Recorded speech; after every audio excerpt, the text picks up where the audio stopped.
Hey folks, it's Just Nation here again with Nindie Spotlight. This time we're doing a review for the Brook Vivid controller, which is, basically a pro controller alternative that's out there for you this holiday season. So let's take a look. We'll start with the promised functionality from the manufacturer. It's looking over its materials. It's purposely designed for younger gamers, or at least certainly smaller hands. Comes in, this one, which is called Sunshine Yellow. It also has a aqua blue, which is more of a teal color. They promise 10 to 12 hours of use on a 3 to 4 hour full charge. I'd say in using it, the charge is consistent with pretty much all the other controllers. I haven't noticed that it has the drop-off. There are some controllers that seem to have a drop-off in there. If you give them like a few days or a week, they lose a substantial amount of their charge. I haven't seen that problem with this, but I haven't had it long enough to see if over time it gets to be that way. It does promise 6-axis gyro support, so it has motion control, just like any. Well, not all Pro Controller equivalents have that. Like there are a few that are cheaper that don't, or cheaper in price than a Pro Controller. It has a macro recording support. There's a button on the back that lets you set up macros. You can move between macro mode and shoot mode. And when you put it into macro mode, they make it purposely a little tougher to move it back and forth so you don't do it accidentally. But if you move it over to macro mode, you can record macros that'll then be assigned to these buttons. So if you're into that, then it does do that. There are other ones that do the same. It does have a, like I said, you can move between shoot mode and macro mode. If you use shoot mode, if you hold down the button, it'll lower the sensitivity of your left or right joysticks, respectively. So if you find that the aim sensitivity is too high, you can tone it down a little bit. So again, if you find that to be something that you find useful. It supports multiple levels of vibration, so you can either make it a little bit stronger, a little bit weaker, or you can turn it off entirely if you don't like it, since it does bring down your charge a little quicker if you're using it. It says it can be used with the Switch, PC, Mac, iOS, and Android. Used it just fine with the Switch successfully. PC, I was able to pair it over Bluetooth, though I wasn't able to configure it. I imagine that that's more of a patch kind of thing. So the fact that it pairs is a good start. Now, in general, most Pro controllers haven't promised to work with PC. I was able to pair them with PC, but typically where it would fall apart would be in calibration. For whatever reason, things weren't mapped correctly. The Switch Pro controller itself, I've been able to successfully use wirelessly or wired with the PC, and it didn't take a significant amount of work. Through my Steam profile, I was able to get it configured. My experience with pretty much any other Pro controller style that works with Switch is that though they can pair and they function in a way, that something seems like scrambled in the way that they work. They don't seem to be usable as a rule. So something to consider. I was able to pair it with my Android phone. I don't currently have anything that plays with a controller, so I can't confirm actual functionality. But I would assume that there's a good bet that since one of the things included is an accessory that helps you hold your basically clip your phone onto your controller to make it comfortable to use. Since they've gone to that extent, I would imagine it probably works fine. And this is probably a dual market thing to begin with. It's probably really, like, they may have even started with the phone support and then decided, oh, we can add Switch to the things where it works. So what comes in the box? Comes in this box, plastic, relatively nice, but it does protect it pretty well. Comes with a charge controller or a USB-C wire for charging. It has keycaps, which help, I guess, make it a little bit more cute since they have little paw prints on them. The keycaps do help make the joystick slightly bigger because when you hold it, and we'll get to this in a second, when you hold it, the joysticks are noticeably a little smaller than on the Switch, but like I said, with the keycap, they are slightly bigger. Comes with 2 stickers if you're if you're into that. So moving on to the controller itself. So it is definitely smaller. Let's pull them into view. It's definitely smaller than the Switch Pro controller by a small margin, but it is definitely noticeable. Yeah, proportion wise, let's try to. The other thing is the handles that come off are slightly shorter. It's definitely a more compact design as a whole. You can tell it was made for smaller hands. Whether that would be if you have small hands in general, whether a lot of females have smaller hands than say males, and certainly for kids it is more accessible. The buttons and the joysticks are all slightly smaller. The buttons aren't nearly as big.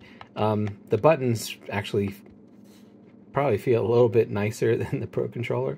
The Pro Controller, the buttons are a bit on the dead side. They work just fine. This has a little bit more resistance to them, though. They're smaller and they aren't flat. Whether or not, I think I like the flat buttons better, but if you don't mind them being curved.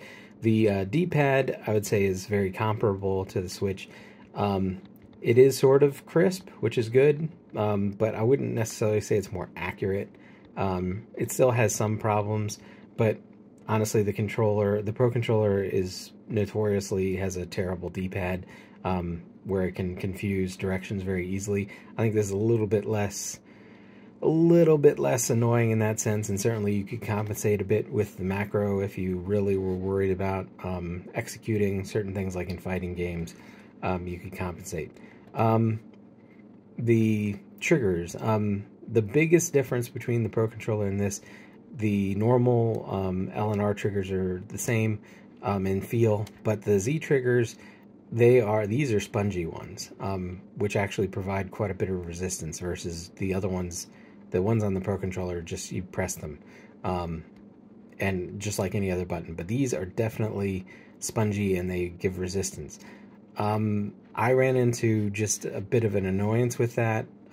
Playing a twin stick shooter where you had to basically hold down one of the Z triggers the entire time. I did find that the fact that there was resistance the whole time I was holding it down did sort of wear my finger out. And it's one of those things too that you don't notice that you progressively are giving less and less resistance, or you're pushing less and less hard, and suddenly I wasn't shooting anymore, even though I felt like I was, just because my finger had been holding down something that was giving resistance the whole time. So something to consider if you do something like play twin stick shooters all the time like I do.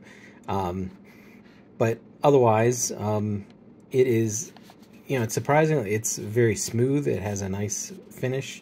The way it feels, that maybe that slightly pebbly texture versus being like perfectly, almost weirdly smooth like this, like the Switch Pro Controller, which my one daughter who, she doesn't actually like the way the Pro Controller feels. She'll probably like this a little bit better. It has just a slight texture to it, but in general, it feels good in the hands. It's not super light. It doesn't feel flimsy or fragile. I wouldn't say it's any stronger, any lighter or heavier than the Switch Pro Controller. So comparable in terms of heft, but not heavy by any means. But it seems to work pretty well for that. If you, like I said, if you had smaller hands, I could see where it probably would be quite a benefit, because it is noticeably a little smaller.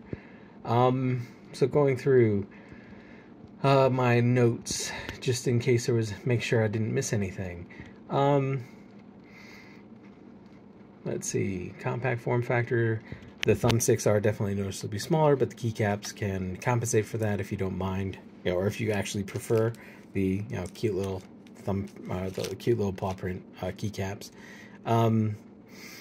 The pairing was actually pretty simple with all devices. There's this small pairing button, which is similar to the old Wiimotes.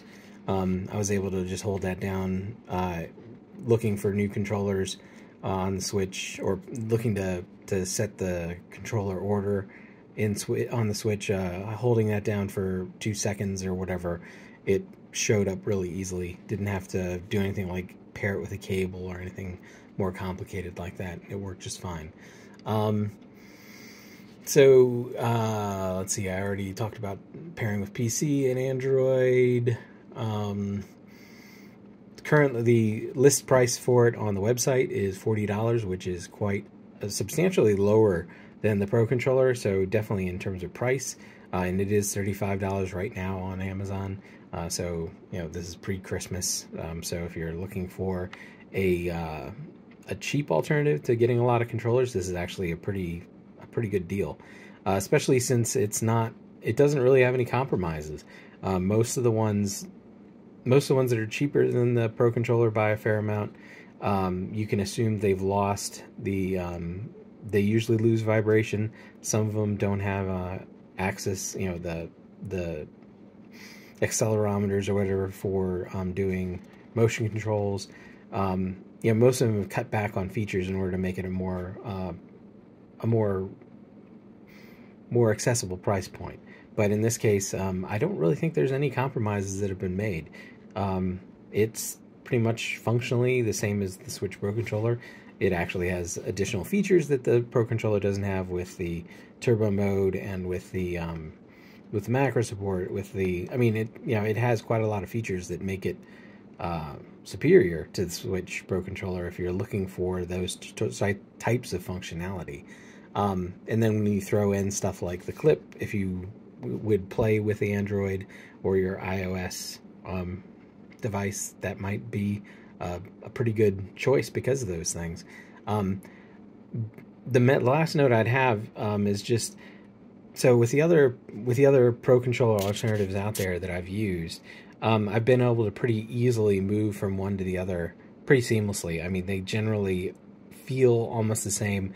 Things like the configuration of the home and plus buttons and things like that are slightly different, which these, I actually did struggle a little bit with the home button being here. I mean, it's definitely a completely different layout than the Pro Controller if you're used to it. But if you haven't primarily used the Pro Controller almost every day for the last 5 years, maybe it wouldn't be as be a big a shock to you as it was to me. So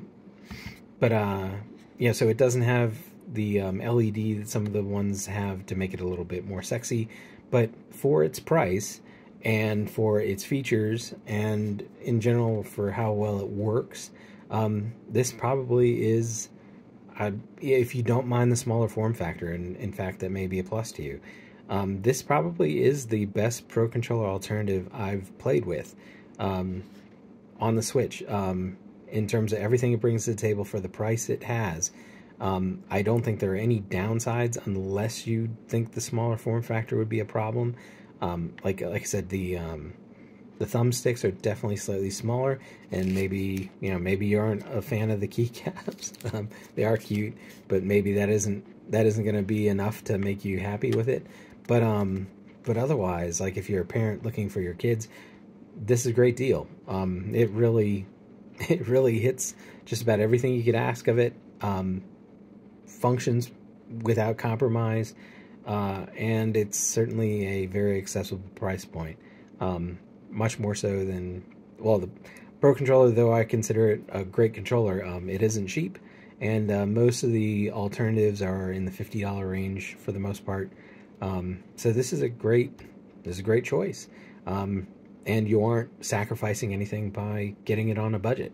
So that wraps up this very positive review of the Brook Vivid controller, and thank you for listening. I'll talk to you guys next time.